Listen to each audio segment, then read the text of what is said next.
Hey guys, Clint here with American Patriot Defense, coming at you with the first look at a new product. I'm sure a few people have them by now because I have nothing special.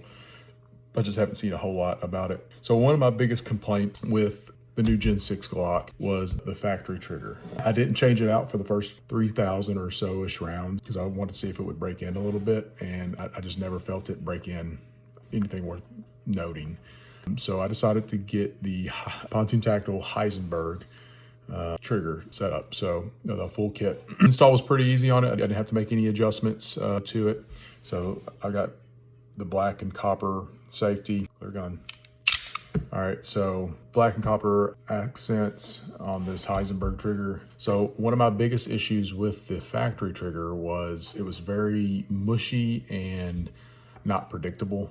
And what I was finding myself, I was getting more trigger freeze because I thought I was at the wall and I wasn't. And I'd get trigger freeze on it and just didn't really like the consistency of the trigger. So went ahead and decided to get this one. And this seems like one of the better options. It is one of the more expensive options, but it came with obviously the trigger bar, connector, your trigger spring, and it came with the firing pin spring or striker spring. So got that just installed, tested out, feels pretty good. I never put the factory trigger on on my little cheap Wheeler trigger poundage tester, but I will do the Heisenberg. That way you guys can see. And they over at Pontoon Tactical, they tell you, you can tune it and do a little bit more. So just under 4 pounds. All right, do it again. Get the safety engaged here. About the same spot, just under 4 pounds. That was a false read. I did something weird on that one.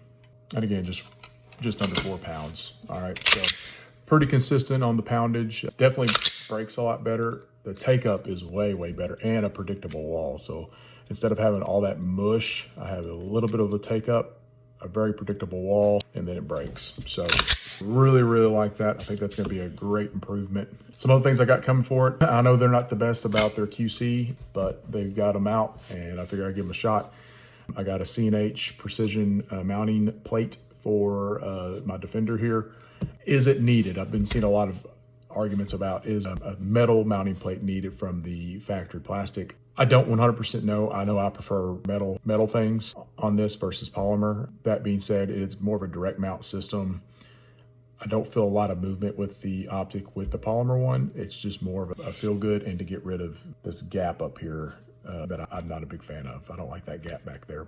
But what I'll do is I'll do another video comparing if there's any slop or play between the plastic or polymer mounting or sandwich gasket plate, whatever you want to call it, and the C&H precision one. I'll do that as well. That way people can make their own decisions on that. I'm assuming since it's a direct mount, it's not much you can mess up on that. So, but we'll see about that. But other than that, that's probably all I'm going to do to the gun. I may throw a factory weighted tungsten or stainless steel guide rod. I feel like the gun's impulse is really good with the factory spring.